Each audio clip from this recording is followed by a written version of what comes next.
Hi, and welcome to this episode of Connect with Hecht. I'm the Vice President for Student Affairs, Dr. Amy Hecht, and I have special guests joining us today, Jared Pernier, our Assistant Director of Fraternity and Sorority Life, and Tyler Knight, our Vice President for the Interfraternity Council, otherwise known as IFC. Tell me, what makes IFC special, different? Yeah, I just think the thing with IFC is we've got 20 chapters on our campus, so it's the biggest chapter-wise out of all our councils. But I think what makes us special is just that no matter the letters on your chest or who you are, where you're from, just everybody is the same at the end of the day. We're all here to be IFC fraternity men. We don't care what chapter you're in. We don't care where you're from. We don't care about your background. We are all diverse chapters with a lot of different people who are all just focused on finding a great brotherhood, making connections, and just trying to grow as men. Okay. So for the men watching and they're interested in joining an IFC fraternity, what do they need to do? What should they look for? Well, if you're interested, I would certainly say to register for Rush. That's the most important one off the bat.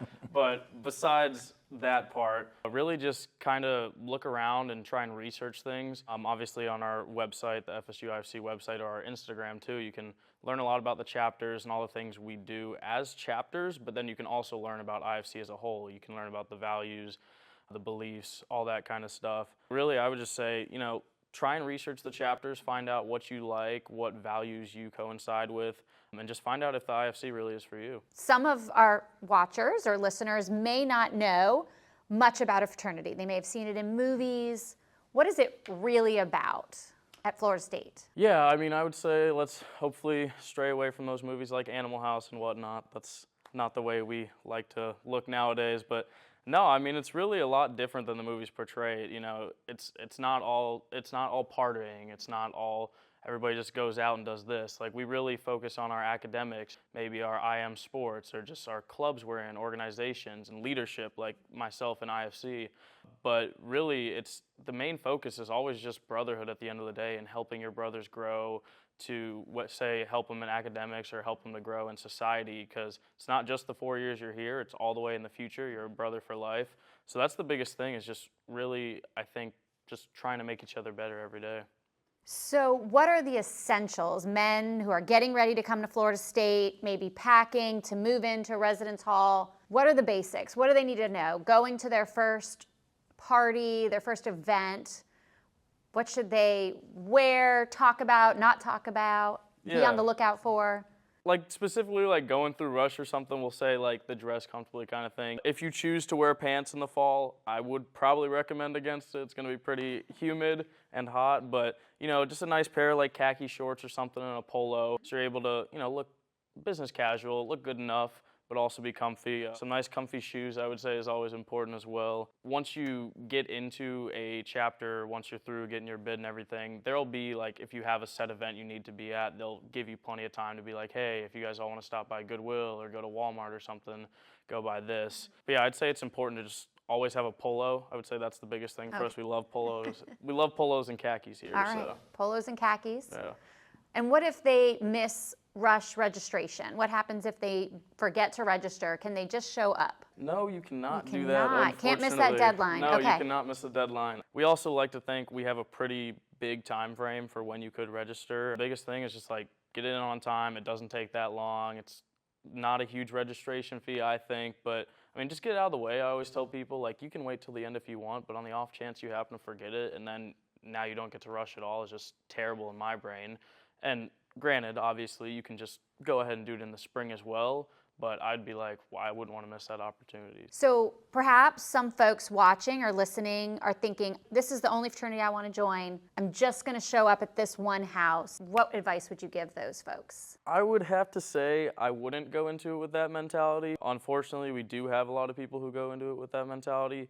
I don't think it's necessarily wrong, because say you do want to join a place with a bunch of friends or a bunch of people or you were a legacy and you want to join where your dad was or something like that. I understand that. I don't think there's anything wrong with that, but I think you should still go into it with an open mind, because we give you the opportunities to go to all these different chapter facilities, talk to all these different people. maybe you'll change your mind if you just have an open mind. But if you close it down to, hey, I'm only going to this place, I don't care, you're not going to meet people. Yeah. You're not going to make the connections. You're not going to network. So I think it's very important to just have that open mind.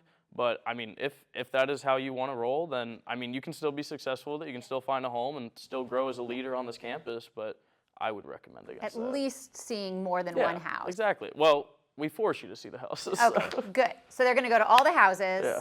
Anything they should avoid talking about or would be a red flag for a chapter? I would say just at the end of the day, talk about the things you want to talk about. Don't talk about something just because you feel like that person wants you to talk about it. Don't act like a different person. Don't go into a house and be like, oh yeah, you know, I played football in high school and you really didn't play any sports at all or something like that. So just be truthful to yourself and to others. Be yourself, because this is a lifetime commitment. Correct. You don't want to be in a place that you just faked your way into for 4 years.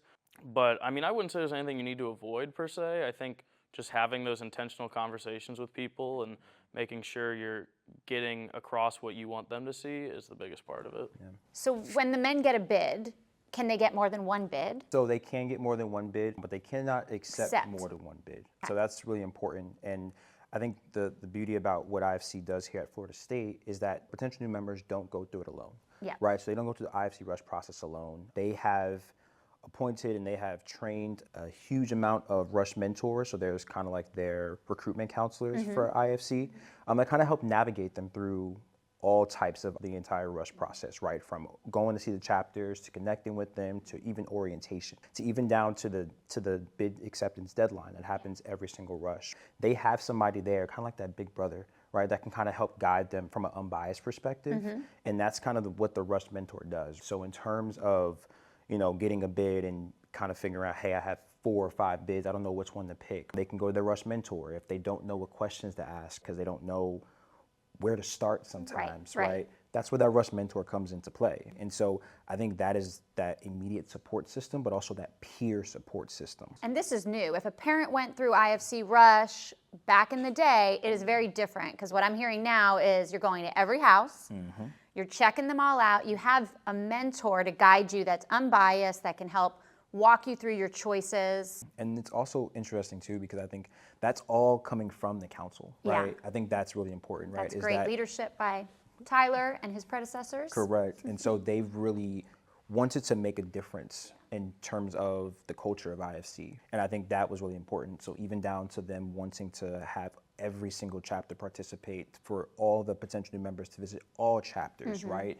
To even revamping the orientation system to align with the needs of the potential new members before coming into a fraternity. That all comes from the leadership of Tyler and his predecessors, right? And making sure that they wanted to create that change, but also being invested in actually leading that change. And great for membership. So you know what you're getting into.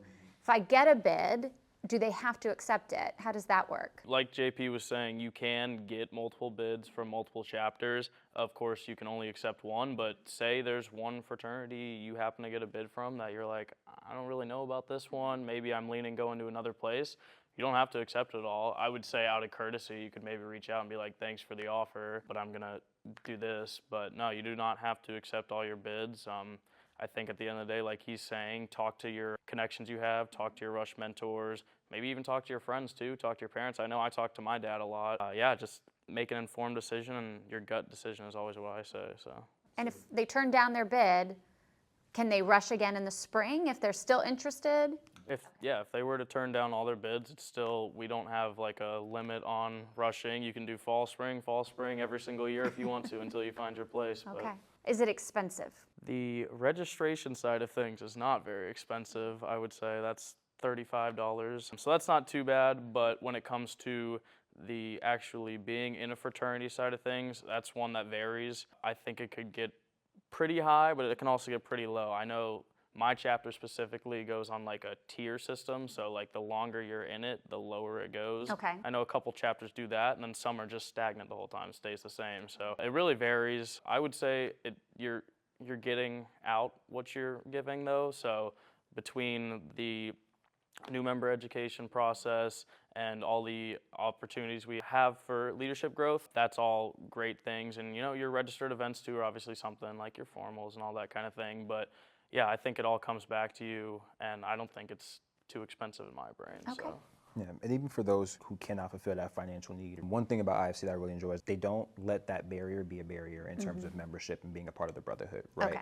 Very graceful as it pertains to providing different opportunities for scholarships, even providing different opportunities as payment plans, right? They want to make sure that here at IFC, they want to make sure that you are joining the Brotherhood and that the financial component is not a reason why you're not joining this Brotherhood. That's excellent. So don't be afraid, go through the process, learn, find out about scholarships before you write off this opportunity. Correct. And do the men have to live in the house? Some of our fraternities have houses, and what does that look like? Yeah, so when it comes to the chapter facilities, you do not have to live in there. Similar to, I remember Panhellenic saying, it's more of the upperclassmen will typically be in there. That's your juniors and seniors. I would not expect as a freshman to get into one of the houses. That's very rare, and I would also, lease break and all that kind of thing. But yeah, I mean, and there are some instances in some chapters where maybe a sophomore would get in or something like that. But I mean, of course, people want to live in the house. These places are lots of fun. You get to be around your brothers all the time, and you learn a lot too when you're going through that new member process too. Just being at the house is really the biggest thing. So if you're around more people and say, hey, maybe you would just want to take over some guy's lease, and he's like, I don't care, I'll give it to you. So there you go. That could be how it works out. Yeah. Okay. What is your favorite memory of your fraternity or your IFC experience? Yeah, it's a hard one. You have to pick just one. And I would say certainly going back to like my fraternity specifically, just always being around them. It's like 35 guys who are just together all the time, whether we're just hanging out at the house or going out on trips and stuff like that, or even when we're just doing our new member education or study time or something like that. Like, it's all just fun being around it, and you never really experience something like that where you're around that set of people for just all the time, So I really enjoyed that a lot, and things like, say, dance marathon or something, that was really fun to just be there with them for 24 hours just doing everything, That was probably one of the more fun things I did. Yeah. And it really helps make a 45,000 person campus feel smaller. You find upperclassmen to mentor you in your major, or maybe you don't know what you want to major in and do, and so you can kind of explore that with your brothers. All right. Well, it is time for the Ask Amy section of our podcast. So we talked a little bit about this, but walk me through kind of the highlights of the Rush process. What do they do after they register and pay the $35 fee? Yeah, so when we're going through the Rush process, we have all our dates on our website already, but the biggest things are going to be the orientation and the open house. I would say those are the highlights. The orientation's a required thing, as is the open house. Orientation's going to be a kind of thing with a speaker, and then you get one-on-ones with your Rush mentor. Also get to hear from a couple of the presidents on campus as well, so that'll be a lot of fun. I always think it's a fun time for them, and you learn a lot, and it really just gets you going. But then we have Rush events too, specific to each chapter, which is something we think is a pretty cool, unique part of our Rush process. So these are not like invite only. These are open invite to anybody who's registered. You can just show up to the houses, say they're having a barbecue or field day or something like that. So I think that's one people enjoy a lot. Going on the open house thing, where I'm saying we go to all of the 20 chapter facilities spread out through 2 days, which again, I think a lot of people like. You get to talk to the executives of each fraternity, then you also get to talk to general members, which is just a lot of fun, and you can make connections. Even if you don't end up in that chapter, now you have another friend in this chapter, now you have another one there. So I think that's fun. And then of course you've got your formal rush at the end, where that's where the pressure's on a little bit. You're maybe a little nervous, but again, that's where you just got to be yourself. You got to go where your heart's telling you, and then, bid acceptance, and you're all in. And what about classes and the process? Should they tell their faculty they have to miss class? We would never say to do that at all. No, none of the chapters would ever say, hey, you have to miss class to come hang out at the house. Like that's not ever going to happen, or hey, you have to go do study hours instead of going to class. I mean, the biggest thing always is that we are students first. We always make the joke that you can't get a degree in Greek life, which would be cool, but you can't do that. So you got to, focus on your academics as well. We always say the thing that's it's like a 3-hour course, but I mean, again, it's all what you put into it too. If you don't want to show up at all, that's totally fine. But yeah, I mean, I don't think anybody would ever stop you from doing your academics. If anything, they'd encourage you to get better at it. So tell your Rush mentor, I've got class on this night, I can't make it. If they have it, and then figure out a way to make it up. Right, if the university excuse absence, but also if you have class, like IFC is not going to hold it over your head and not going to tell you like you're done. The really cool thing about the Rush mentor piece, right, is communicating with your Rush mentor so that they can communicate up, right, and let people know, so that then Tyler and his team can ensure that they are still setting you up for success, right? So if you do miss a day of open house, if you do miss orientation by any means, right, how can we then on the back end make sure that you still get that education and orientation, or you still get that opportunity to connect with those chapters that you may have missed during open house? Yeah, but communicate early, before the fact. Yes. And so we can set you up for success. Correct. Now, this is a question that we haven't talked about, the initiation process. How intense is it?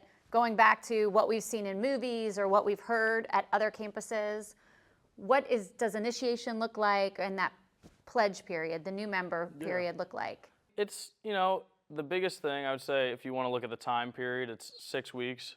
We will end before October 31st, so you're out of it by Halloween, but I don't think it's an intense thing. I think it does take up some time for sure, because you're going to have like that new member education, or you're going to have study hours, or you're going to have house hours where they want you to go hang out with people, but it's never anything that you aren't willing to do. It's never going to be anybody telling you have to do something. It's all full willing, and I think if you just truly embrace that process and have fun with it, then it's not going to seem intense to you.